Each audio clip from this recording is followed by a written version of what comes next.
Davi a entrar na caverna de Adulão. Adulão não é um homem, Adulão não é um profeta, não é um rei. Adulão é uma das cidades de Judá. E é interessante que o sentido de Adulão significa refúgio, ou lugar de se esconder, ou lugar de ficar em segurança. E é interessante, e para a gente entender o porquê que Davi entrou na caverna de Adulão, é necessário voltar alguns domingos atrás. Meus domingos, onde no capítulo 11, 12 de 2 Samuel, Davi ele faz barbaridades, ele adultera com Batseba, daí vem as lutas e as suas provações. Eu vi vários momentos de perseguições, mas aqui em específico, o primeiro livro de Samuel começa com a vida de Davi, desde menino, com o seu chamado, até o momento a qual ele mata o gigante. Depois que ele mata o gigante, a palavra do Senhor vai dizer que o hino de louvor que é entoado a Davi quando chega da cidade com a cabeça de Golias é: Saul matou milhares, mas Davi matou centenas de milhares. Ou seja, um louvor de exaltação a Deus, mas por intermédio da vida de Davi. Porque observa bem, vocês conhecem a história, nós conhecemos a história, sabemos que um homem só acalmou todo o povo de Israel. Não tinha ninguém sequer que pudesse enfrentar Golias. Mas se você parar e prestar atenção, assim como o povo lá no Egito, se todo o povo se juntasse contra o Egito, a Bíblia diz que o faraó ficou com medo, porque o povo era maior que o povo dele. A palavra do Senhor vai dizer que se o povo se unisse contra o Egito, derrotaria esse fácil.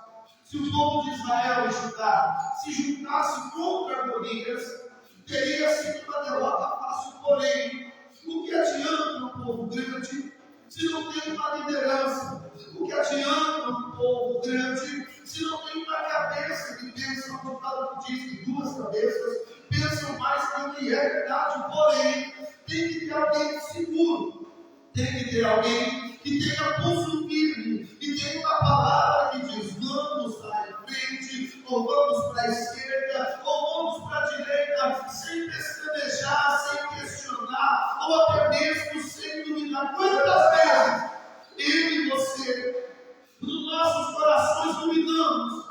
No começo começamos como povo, quando a cidade foi destruída, quando Jerusalém foi destruída, começamos com Neemias ali nos alegrando e nos incentivando. Quando chegou na metade do caminho, começamos a observar que as lutas e as dificuldades vieram, e aí o desânimo, a dor e a perseguição ela veio sobre as nossas vidas. Matas e Golias, a raiva da vida de Saul fica grande. O coração de Saul se entristece. Não demora muito. Ele persegue a Davi. E é interessante que o próprio filho de Saul, Jonatas, a qual a Bíblia diz que tinha um carinho especial pela vida de Davi, chega até Davi e alerta, dizendo: olha, meu pai vai te matar. Cuidado, foge. A palavra do Senhor vai dizer que quando Davi foge de Saul, não demora muito tempo, ele sai sem rumo, sem destino, e o único lugar que ele agora se depara é em frente ou à frente de uma caverna. A caverna que ele entra é um dos lugares que seria o seu lugar de refúgio. Mas é interessante a qual nós entendemos que Davi sozinho, ele não teria como vencer essas batalhas. E olha para ver, tem situações que vai acontecer na minha vida e na sua vida, que é permissão de Deus. Tem situações que vai chegar sobre a minha casa e a sua casa, e vai ser necessário chegar sobre as nossas vidas. Tem tempo que vamos passar, e vai ser necessário enfrentarmos esses tempos.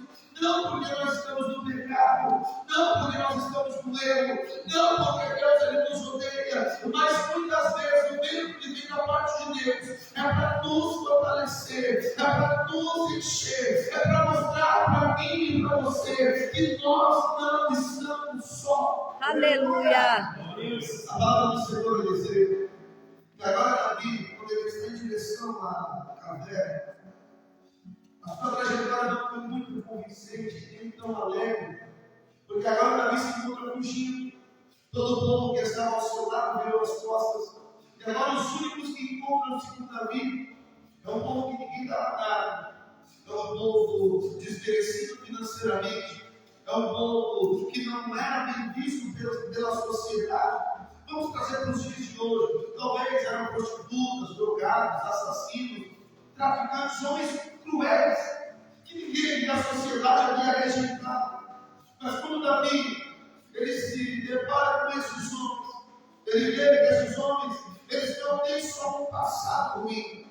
Davi ele olha o que muitas vezes eu e você não conseguimos olhar em ninguém, o lado bom daquela pessoa. Muitas vezes no casamento é assim: meu marido é ruim, a minha esposa faz isso, faz aquilo, mas nós, na maioria das vezes, damos mais lugar aos defeitos e deixamos de lado os pontos positivos, os lugares bons, os momentos de prazer, os momentos bons do casamento dele ou dela, e apontamos somente os nossos defeitos.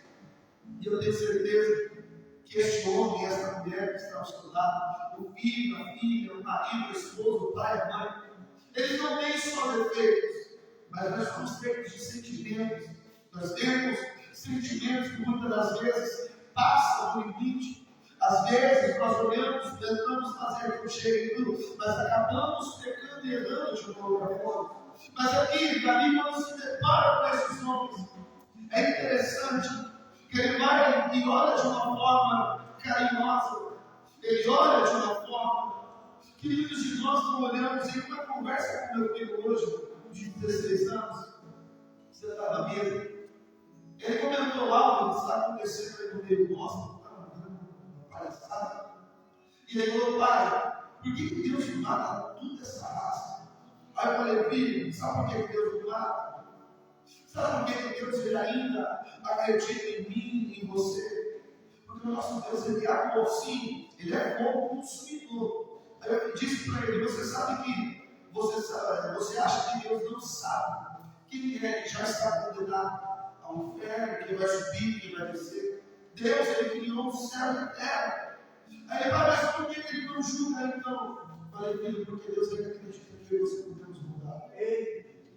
Deus ainda confia em mim e em você. Ele sabe que ainda tem uma pontinha em mim e em você de fé. Ele sabe que tem uma pontinha na minha vida e na sua vida, que ainda podemos alcançar a misericórdia. Pastor, é bíblico? É.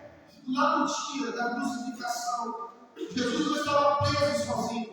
Tinha dois aos seus lados, dos lados direito, do lado esquerdo, dois assaltantes bandidos. Um xingava, humilhava, zombava, o outro de repente cala a boca. Nós somos culpados, mas e este? O que ele fez para estar aqui? Quando ele termina a sua fala, ele vira para Jesus e diz: Senhor, quando o Senhor chegar lá em cima, lembra-se de mim. Ele não disse: Senhor, se o Senhor não subir, eu posso subir amarrado na sua saia, eu posso segurar nos seus pés. Não, ele disse: lembra-te de mim. A resposta de Jesus foi rápida: hoje mesmo você estará no céu comigo. Sabe o que é isso? Aí eu venho e eu explicando para o meu filho que Jesus ele pode salvar do último fôlego de vida, enquanto está lá no leito de um hospital, enquanto está com a arma apontada na cabeça, enquanto está no momento de fatalidade de um acidente, e um homem ou um ou outro não teve culpa, mas simplesmente aconteceu aquilo mesmo. E o amor de muitos se enviou não no meu filho, porque ele não tinha um entendimento. E ele falou: pai, é esse o Deus que você serve? Eu disse: verdade. Eu falei: tem horas que eu falo: Senhor, por que não mata o mal? Se eu fosse Deus, eu já tenho que ir isso. Pensa, mas se eu fosse Deus, eu vou te matar tudo. Só que graças a Deus que ele não age. Ele não é nosso. Graças a Deus que ele não nos ouve no nosso momento de raiva. Me desculpa, porque no nosso momento de frescura. Porque às vezes nós somos tão frescurentos, nós somos tão mimimizinhos. Aí ele olhou para mim, então não vou falar para mim. Não. Tem um filme No meu lugar, se você tem algo contra alguém, não fez alguma coisa, ou tem algo que tem um fiozinho solto, se fosse Jesus no seu lugar, o que ele faria? Ele perdoaria, ele abraçaria, ele viraria as costas, ou ele viraria o outro lado, uma outra face. Jesus, aleluia. É difícil, mas é tão gostoso viver esse Deus, porque ele não pensa assim. Ele não acha segundo aquilo que eu e você somos. Porque se fosse pela vontade humana, muitos já nem na igreja estariam. Se fosse pela vontade humana, muitos já não estariam vivos, porque quantas vezes já desejamos a morte? Mas Davi não. Davi ele morreu. Ele persistiu, ele olhou naqueles 400 homens, algo que ninguém havia visto. Ele olhou para aqueles homens, qualidades, eram ruins, tinham passado terrível, mas eles eram escolhidos. É por isso que Deus, quando ele manda Saulo ir até a Elisa, ele escolhe esse caminho, porque é para mim, mas eu escolhi. Senhor, mas é assassino, mas eu escolhi. Senhor, mas é perseguidor, mas eu escolhi. Senhor, mas é Saulo, não tem problema. Hoje o nome de Saulo passa a ser glória. Aleluia. É o que nós não entendemos. É que nós achamos que nunca vai mudar. Julgamos que esse nascedor que nunca sentirei na terra. Mas para Jesus ele é carpinteiro, ele foi carpinteiro. Então ele tem as ferramentas corretas para tratar de mim, de você. Quando eu cheguei aqui, eu ouvi o pastor falando que estava conversando agora. Eu me lembrei, pastor, quando nós chegamos aqui, viemos de Carpinteiro para cá, de São Paulo, para tomar conta de uma igreja. E Deus com duas promessas: a do homem e a de Deus. Não vou escrever a mensagem, não. E chegamos para cá, acho que em 2015 para 2016, em fevereiro de 2016, no Paraguai. E Deus foi uma aposta para tomar conta de um ministério bem nosso pé. Ficamos em fevereiro, março, abril, maio, junho, agosto, setembro. 8 meses cravados. E dentro desses 8 meses, quando nós chegamos na igreja, tinha um casal e mais uma senhora. Aí chegou eu e minha esposa e um grupo de crianças. Nós temos 5 crianças. Na verdade, tinha 3, era uma vista, né? A solteira era bebê, né? A Valentina escolheu aqui. Então, assim, nós chegamos um grupo de crianças formadas. Então, ficou eu e minha esposa, mais outro casal e mais uma irmã. Então, éramos 5 mais 3 crianças e a solteira dele. E nós fomos lutando, ralando. Quando chegou em setembro, que era a festividade do ministério, tinha umas 80, 90 pessoas. Deus fez a obra e começou a fazer o povo. Justamente naquele dia, foi um dos melhores momentos da minha vida. Porque a pastora ela deu de dedo no meu rosto. Ela chegou em cima do altar, quando eu estava dirigindo tudo, e começou a oração. Ela subiu, toda arrogante, tomou o microfone da minha mão. Eu disse, acho que você não vai saber quem é. Ela tomou o microfone da minha mão. Não tem vergonha de ninguém. Não tem nada preso comigo. Eu cobro, eu falo a verdade. Não quero ouvir, eu desisto de falar. Tomou o microfone da minha mão e disse: Deus mandou eu dirigir. Eu baixei a cabeça, desci o microfone para fora, na rua, e eu olhava na calçada para lá e para cá, chorando. Deus veio com aquela forte voz no meu coração e disse: engole o choro. Engole esse choro e entra para dentro. Aí nós estamos filhos, né? Senhor, ele fez comigo lá, os meus membros tudo olhando. O Senhor, eu não disse, cala a boca e entra para dentro. Entrei, sentei na primeira cadeira. Eu entrei com um presbítero aqui, no Porão, esposo de missionário, e seria a unção, pastor. Deus trouxe um pastor de São Paulo que veio com eles. E o pastor, eu não me esqueço até hoje. Eu não sei se está em Jeremias ou é Ezequiel nesses dias. Você foi falando sobre os recabitas. Você já ouviu falar dos recabitas? Os recabitas eram descendentes de Judá. Eles não tinham Deus, mas eles serviam um homem. E servia e obedecia um homem. E Deus deu essa palavra para o pastor. E o pastor, na oportunidade dele, ele ministrou e ele explanou sobre essa palavra. Os recabitas, eles escutavam a voz do povo. E Deus falou a Jeremias: traga o povo, os descendentes de Jonathan, eles ao redor da mesa, põe uma taça na frente de cada um deles e encha com vinho. Foi colocada a taça, enchida de vinho, e o Senhor falou ao coração do profeta: agora diga ao povo a eles que bebam. Pastor Jeremias falou: podemos beber? A resposta dos recabidas foi não. Nós não bebemos bebida forte. Nós não construímos casas. Nós não fazemos nada, pois o nosso Pai Jornal, Ele nos ensinou dessa forma. Moral da história: o Senhor falou no coração de Jeremias. O povo, os recabidas, escutam a voz do povo e o obedece. O povo tem um Deus que te sustenta, te alimenta, mas não tem coragem de respeitar e fazer as minhas vontades. Aquilo que mexeu comigo. Terminou a unção, eu não fui consagrar. Passou os dias, quando nós chegamos para ver a fechadura da igreja, eles trocaram a fechadura. Vamos largar aqui no porão. E agora, não tínhamos mais duas, mas uma promessa. Estava eu, minha esposa, meus filhos e Deus, e os irmãos que nós conhecemos aqui. Passamos os dias, o Senhor falou lá na sua casa. Eu falei: não, Senhor, fala em casa, eu não vou ter nem liberdade. Falei: não, aluguei um salãozinho. Minha esposa fica, obedece, meu filho, vai ser uma coisa. Não, R$300 por dia. Começamos a falar isso. Salãozinho bem pequenininho. Tinha uns 20 cadeiras. Minha esposa tinha uma fruteira, eu desmontei ela, fiz um burro. Joguei um pano por cima para disfarçar. Bem simples. E começamos do lado de um bar. Hoje a dona Denise, já é conhecida, nós trabalhávamos em mosquito, quanto mais medo.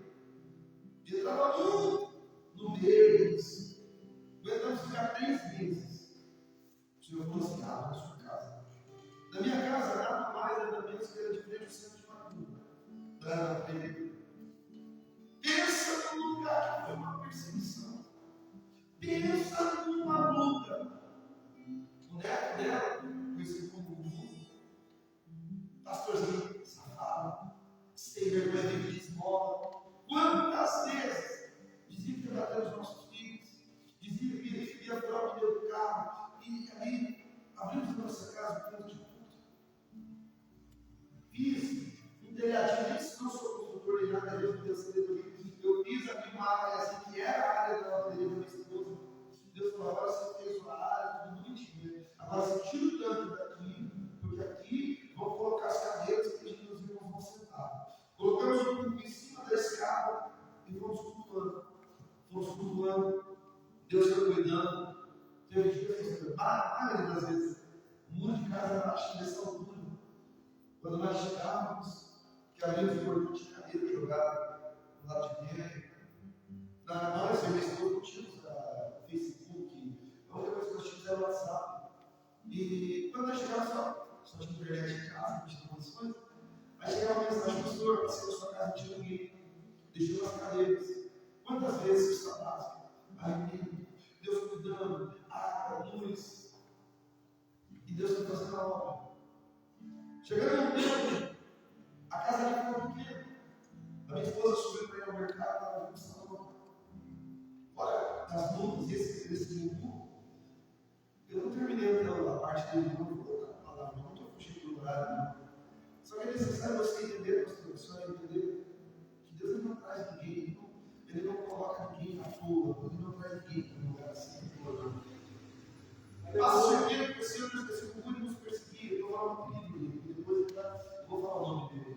E esse Gugu nos perseguia. Quando ele apontava, a gente apontava na rua e já começava a xingar. Aí eu ficava um no carro do outro, olhando. E a minha esposa passava dizendo, xingando: quantas vezes minha esposa não quer mais ficar nessa terra, eu vou embora. E quando trocaram a faixa, aí que acabou o chão da minha esposa. E eu tentando segurar ela, porque ela falava: meu Deus, você me trouxe para cá, você me trouxe para esse lugar, olha o lugar que você me trouxe. E quantas vezes me esposa me dizia: pastor, aqui embora, eu falo o nome, eu posso trabalhar com o nome.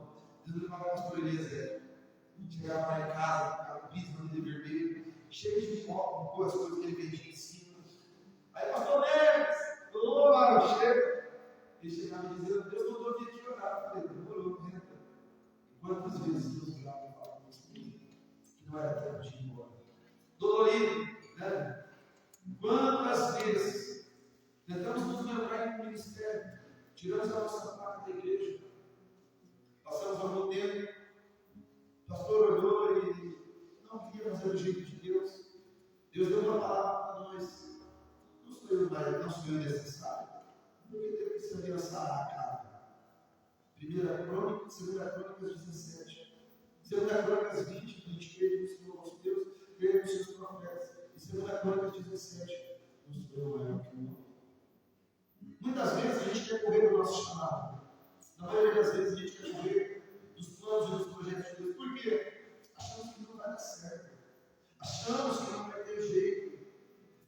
Quantas vezes passávamos no portão de casa, a única lâmpada que estava ali na Rosa era da rua. O abençoado Hugo ia lá na madeira e virava a lâmpada para o outro lado. Quantas vezes chutava a bola no portão de casa e atormentando, pastor. Eu vi, por isso que eu disse um dia, meu Deus, se o Senhor ia matar. Só que aí Deus um dia fez uma promessa, Deus, eu vou colocar para você estar na primeira cadeira. Minha esposa olhou para mim, um belo dia lá no ponto de pregação. Nós todos de joelhos olhando para o altar. Quando a minha esposa se virou, quem estava na frente? Todos eles. O Gugu ainda não estava lá. Não demorou muito tempo. Quando a gente observa, quando pensa que não entra pelas portas, o Gugu. Passou o tempo, do culto acabou, eu cheguei até ele e disse, irmão, se um dia eu fiz alguma coisa, me perdoa, mas eu te amo em Cristo Jesus. Para quê, pastor? Ele diz, nada. Hoje, o Anderson, ele está afastado do Senhor, mas ele cumpre na vida dele as promessas de Deus. Ele aceitou Jesus. Ele largou da religião que ele estava e ele veio para o Evangelho. Aleluia! Hoje, infelizmente, está afastado. Mas, pastor, eu tenho medo que nós vamos passar por dificuldades que nós fizemos agora. Para a gente entender lá na frente. Minha esposa procurou um salão, foi no mercado, achou um salão. Depois de quase 2 anos, Deus permitiu que nós saíssemos daquele lugar para subir para cima. Então, tudo é um processo. Tudo tem que trabalhar de Deus. Nós pessoas muito grandes, irmãos já sabem. Mas é porque, hoje em específico, ainda mais com essa palavra, somos improváveis pessoas que começaram com ele naquele lugar. Pessoas que estavam afastadas do Senhor. Lugar lá no fundo mesmo. Um dia que você vai fazer essa igreja, fazer uma visita, você vai ver o lugar que nós estamos, eu vou mostrar o lugar que nós estávamos no começo. Deus, ele trabalhou de uma maneira tão especial. Nós éramos os excluídos, que não iria dar fruto. Como esses 400 homens aqui não eram importantes, eles tinham serventia, eles tinham algo especial, mas o que eles não tinham era alguém que enxergasse esse lado bom. Eu tenho um lado ruim, todos nós temos o nosso lado ruim, temos o nosso lado defeituoso, mas todos nós também temos o nosso lado bom, o nosso lado amigo, o nosso lado esposa, o nosso lado marido, o nosso lado bom. Davi, ele olhou para esses homens e ele ensinou o verdadeiro amor e começou a dar valor nesses homens. No capítulo 22, no verso 2, você vê que o Senhor ele deixa bem específico: 400 homens de todas as etnias, ou seja, com todos os defeitos, os improváveis, que ninguém dava nada por ele, mas quando caiu numa mão certa, quando caiu na mão do oleiro, Deus ele mudou a história. A palavra do Senhor vai dizer que quando Davi ele entra nessa caverna, os 400 estão ao seu lado, e o que me chama a atenção não é só o valor, a quantidade, a remuneração, Mas o que chama a minha atenção é que quando Davi ele vai para a caverna, é um dos lugares que a mentalidade dele muda. Quantos de nós olhamos e dizemos, eu estou no deserto, eu vou morrer. Mas, gente, eu sempre digo que o deserto é a nossa faculdade. O deserto é onde nos ensina. O profeta Elias, quando ele foi para a caverna, ele achou que ia ficar um bom tempo, mas Deus, ele viu que tinha alguém que estava passando uma situação pior do que ele. Ele falou assim, não leva mais comida para ele, não. Ribeiro, segue-se agora, mas o meu filho ele vai ter que sair de dentro da caverna. Aleluia. É necessário eu e você entender que a caverna tem alguns momentos, é aprendizado, é faculdade. Deus ele vai colocar sempre pessoas ao meu lado, ao seu lado, e você não vai dar nada. E muitas vezes eu e você vamos olhar e vamos julgar ele, vamos julgar ela, que não tem nada, que não vai fazer nada, que não vai estar com tudo mais no dia mal, no dia da dor, no dia da enfermidade. São esses a qual eu e você não dava nada, que estariam ao nosso lado, estender as mãos para nos ajudar. Aleluia.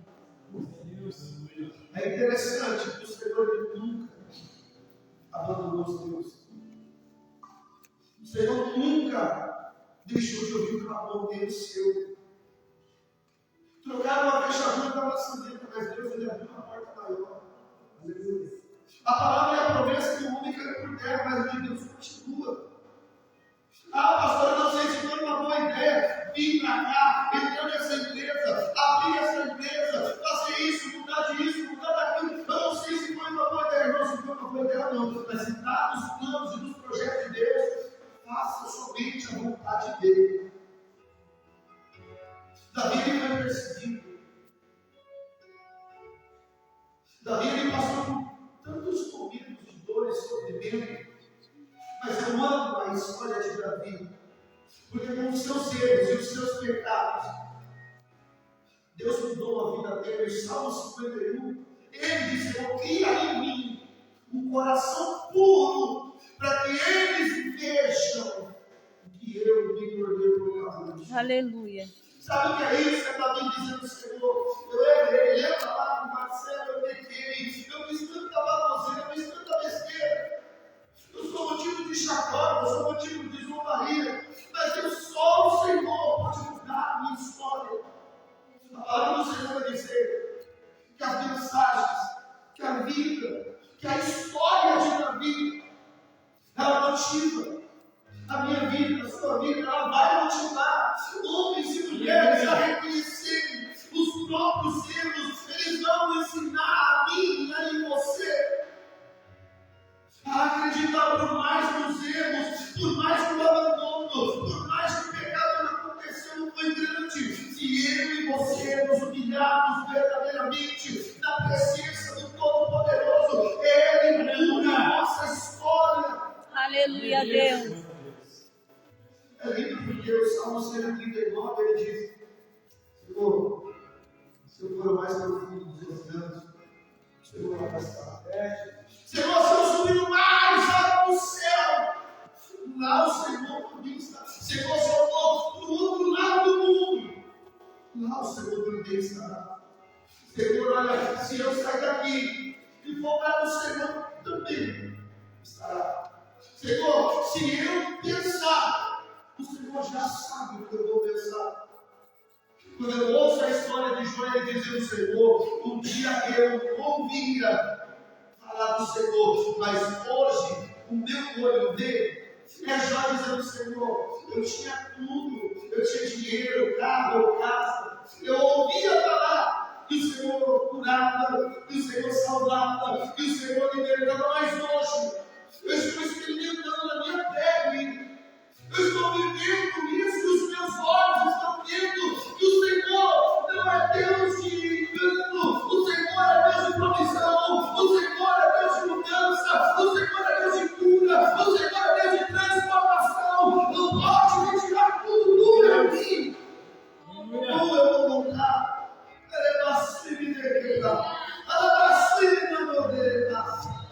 É lindo, pois, a vida ele olha para Cristo. E Cristo olha como o melhor de Davi.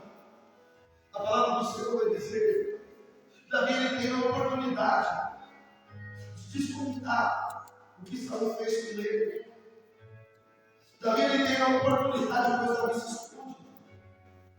Lá no mundo da caverna, a Bíblia diz, irmão, que Saul vai fazer suas necessidades. E quando Davi está escondido, ele vai vir por debaixo e ele corta um pedaço das vestes de Saul. Todos os soldados de Saul estavam para fora. Davi estava escondido. Quando Saul está a sair, Davi ele corre atrás. E ele diz: se eu quisesse te matar, eu tinha te matado. Só que aí vem o cumprimento daquela palavra: quem pode matar o que Deus escolheu? Quem pode tirar o que Deus colocou? Pastor, vai dar errado, mas está no dia que é escolhido de Deus. Pastor, pegou assim, mas o Senhor me chamou. Pastor, vai continuar pegando assim, até Deus permitir. Pastor, isso aqui porque Saul, ele pegou, ele levou, mas no momento certo, Deus foi lá, tirou ele. Urias, servo de Davi, foi morto inocente. Pastor, mas por que ele morreu? Foi culpa de Deus? Não. Muitas das vezes o mal ele veio por causa de mim e de você. Davi ele escolheu o que ninguém queria. E o povo viu o que ninguém queria. É Deus olhando para mim e para você, não é um lugar que você está, que é ruim. Mas é como eu e você estamos enxergando o lugar. Como eu e você estamos enxergando as pessoas. Quantos já vieram ao nosso lado? Eu conheço a história que a nossa vida não tem em uma viagem. Que chega a estação, desce homens, desce mulher. Chega a estação, sobe homem, sobe mulher. A vida continua, o trem continua. Desce pessoas, sobe pessoas. Tem pessoas que vai estar comigo no mesmo lugar. Brincando, se divertindo, sorrindo. Tem pessoas que vão caminhando com a gente durante um longo caminho. Mas nessa viagem, tem um momento de curva que a gente vai ter que frear um pouco. Nessa viagem, nós vamos ver que a gente vai ter momentos de altos. Nós vamos falar assim, toda. Pode deixar a pastora para o longo. Pode deixar a pastora para o alto, que eu vou perto. Pode deixar meu veio para a igreja. Pode deixar para o alto. Não. Mas daqui a pouco também, o nosso veio, no momento vai envelhecer. Não é errado desanimar. Não é errado dizer que não aguenta mais. Errado é viver algo que você não é. Errado é você botar uma pose e dizer: eu sou bom, eu sou forte, eu posso, tudo e você não pode nada. Quantos estão vivendo por aparência? Um terno, um vestido, uma saia, um sapato, uma calça. Quantos? Eles estão mortos. Já não conseguem mais ter intimidade com Deus. Já não conseguem mais buscar a presença do Senhor. Davi escolheu 400. E esses 400 foram aqueles que se levantavam e o ajudaram. Quando ninguém acreditava, aqueles acreditavam em Deus. Quando ninguém dava nada por mim e por você, o Senhor é o Senhor vai colocar alguém ao lado do seu lado, dizer: cara, não. Tenta mais uma vez. Está difícil? Tá. Apoia aqui. Eu não aguento mais, eu vou explodir. Então senta um pouquinho de silêncio. O problema é que nós achamos que somos super-homens e super-mulheres. O problema é que nós sabemos com quem não é para saber. E falamos para quem não é para falar. O problema é que muitas vezes, quando é para a gente se calar, a gente solta. E quando é para a gente falar, a gente se cala. O Senhor nessa noite está falando comigo, com você aqui, de uma maneira. Eu não sou de pegar calma desse jeito, não me conhece. Mas tem um momento que o Senhor ele fala para mim, para você. Vai chegar esse momento, você vai ter que trabalhar. Não é errado, não é feio. Mas se você tiver alguém que acredita em você, se você tiver alguém que olha, você te apoia, te dizer, não, é só um momento, né? Você vai entrar na caverna, vou, mas você não vai parar não, né? Eu vou estar do seu lado, estamos juntos. Isso é igreja. Precisamos parar de viver uma vida de aparência. Então, eu estou de uns na verdade, explorando. Se bem que tem gente que a gente nem conhece mais. Bota sua máscara, a máscara de feliz. Quando chega em casa, você vai ver na verdade por fora, por dentro. Quantos são isso? É uma fase, é um momento, é só uma fase que nós vamos enfrentar. Mas Deus ele sempre vai colocar. Talvez não sejam os 400, talvez sejam 20, talvez sejam 2, talvez seja 1, talvez seja 100. Mas Deus ele sempre vai colocar alguém ao meu lado, ao seu lado. E aí você vai falar, poxa, eu ajudei ele e não recebi nada. Aí você vai olhar e vai dizer, aí Deus vai olhar para mim e para você e vai dizer, você não recebeu nada? Era para você estar morto, não era para você. Era para você ter parado, mas você continuou caminhando porque tinha alguém que dependia de você. Então não pense que eu e você, ninguém nos ajudou. É Deus, Porque aleluia. os momentos que você queria parar, aquele ou aquela que você ajudou, foi o que te incentivou a orar. Talvez você não pensou. Quantas vezes eu já falei, Deus, eu não quero, mas eu não. Só que eu me lembrava, Senhor, que a gente não vejo.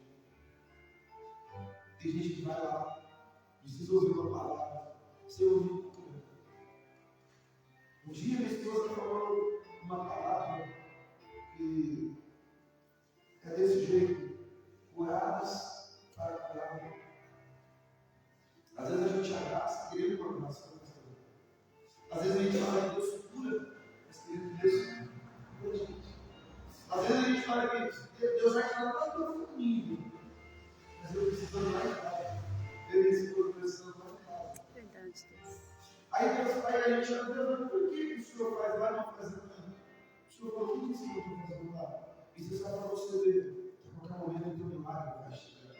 Isso é só para você ver, que a qualquer momento Deus ele entra na minha vida. Eu creio, Deus, vida, aleluia. e ele faz a obra, ele faz a acontecer. Ah, pastor, eu não estou buscando na igreja e nada aconteceu. Quem disse? Olha as marcas aí. Quero ficar parado. Quero que o marido nem está chutando, nem está do seu lado. Mas quando você brincando, eu comigo, olha eu aqui. Glória a Deus.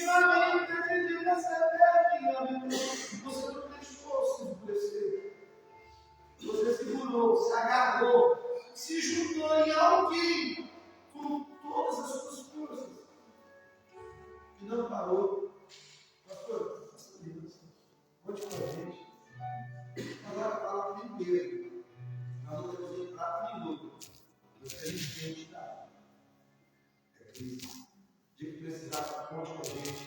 De quiser lá fazer uma visita, vá lá nos visitar. De que quiser ir para o monte, vamos na casa para a gente ir para o monte. Porque uma coisa que eu aprendi e eu faço para os meus deles é que quando eu estou esperando, eu disse, Deus, no dia que eu estiver na frente de alguma coisa, eu quero fazer para alguém que ninguém nunca fez por mim. Quantas vezes eu escolhi minha esposa passando por nossas coisas? No nosso casamento, todos nós passamos.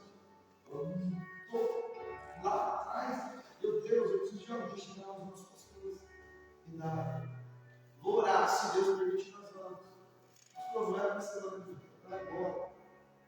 Não é para amanhã, é para hoje. E hoje eu tento fazer o possível para poder ajudar quem eu puder, quem eu conseguir e quantas vezes. Então pensa que sempre tem alguém que está pior que você. Sempre vai ter alguém que vai estar precisando de um abraço de você. Sempre vai ter alguém que vai estar precisando da cura que você precisa. Pastor, me deu errado, eu continuo. É porque tem tempo para tudo. Uma campanha que nós fizemos foi aonde a vida, a esperança. E quando Deus ele permitir preparar, Ele vai chegar a nós. Amém, irmãos? Amém. Deus abençoe, pastor. Aplauda o Senhor.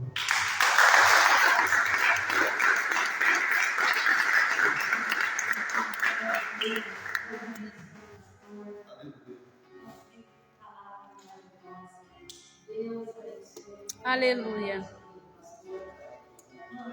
Deus falou, Deus usou o pastor desde o início até o final da manifestação. Quem não ficou ligado pode perceber tudo que o Senhor tem feito. E essa é uma verdade que o pastor falou.